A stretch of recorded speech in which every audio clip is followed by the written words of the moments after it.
Hi Year 4 and welcome back. This is Cracking Comprehension today, and the story is The Better Brown Stories by Alan Alberg. So predictions. First of all, I'd like you to look at the front cover of this book on your right hand side, and I'd like you to think about the following things. What do you think this book might be about, and what makes you think this? Pause now and have a think.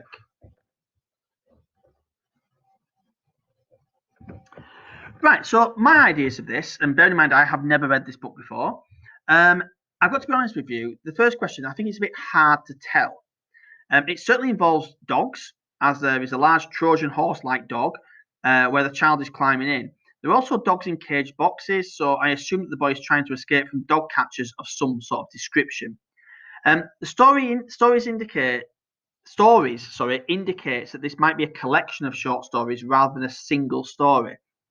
As the image is quite odd, maybe these stories are about dreams or somebody imagining some excitement in their lives. The honest answer is I don't know. So, The Better Brown Stories by Alan Alberg. Brian Brown, who had no dog of his own, nevertheless knew more about dogs than any boy in Snuggleton. His room was full of dog books. In school, even the teacher had come to rely on his superior knowledge. At home, Brian did his share of the hoovering and often boiled eggs for the family breakfast. All he asked in return was a dog, or more particularly, a puppy. His thoughtless parents, however, refused to consider it, and his apathetic sister was no help either. Brian endured the situation with dignity. As time went by, he slowly covered the walls of his room with dog pictures, collected cheap sets of dog cards whenever he went to an antique fair, and waited. It was 10:30 on a cool May night. Brian ate a sandwich at the kitchen table and listened to the radio. Suddenly, there was a news flash. "We interrupt this program to report another missing dog in Snuggleton." It was a plumber's Pekingese, apparently. The police were at the scene of the crime in Roman Road.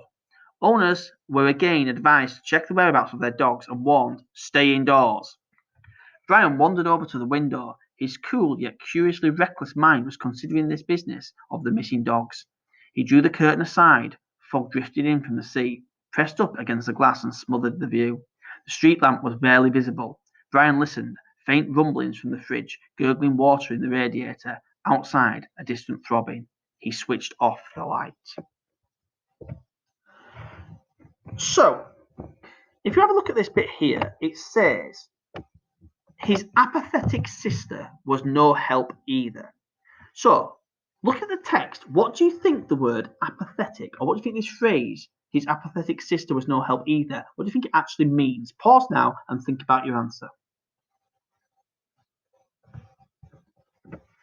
Right, well, the answer to that is that she's not really bothered, to be honest. She couldn't care less whether they have a dog or whether they don't have a dog. It's not on her radar.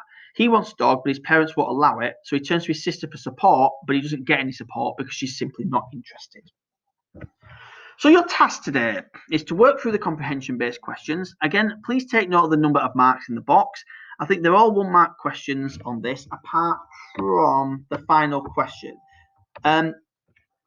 The final question will involve ticking at least 2 or more boxes because obviously there's more than 1 point needs to be made. So, number 1, why is it a bit surprising that Brian is such an expert on dogs?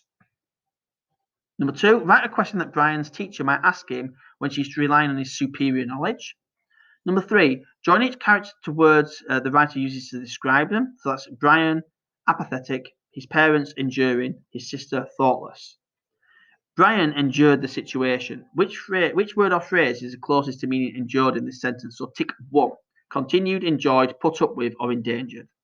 Number 5. At the end of paragraph 1, it says that Brian waited. What do you think he was waiting for? Number 6. Write a word, phrase, or clause from paragraph 1 that gives a reason why the police might ask Brian for help. Number 7. Brian is described as having a cool yet curiously reckless mind. What do you think the author means by this? Tick 1. So is it he was good at solving problems and puzzles? He got angry very quickly. He got into trouble because he didn't think things through. He didn't care about anybody else. Do you think that Brian might have taken the Pekingese? Explain your answer. Write the paragraph number that matches each of these statements.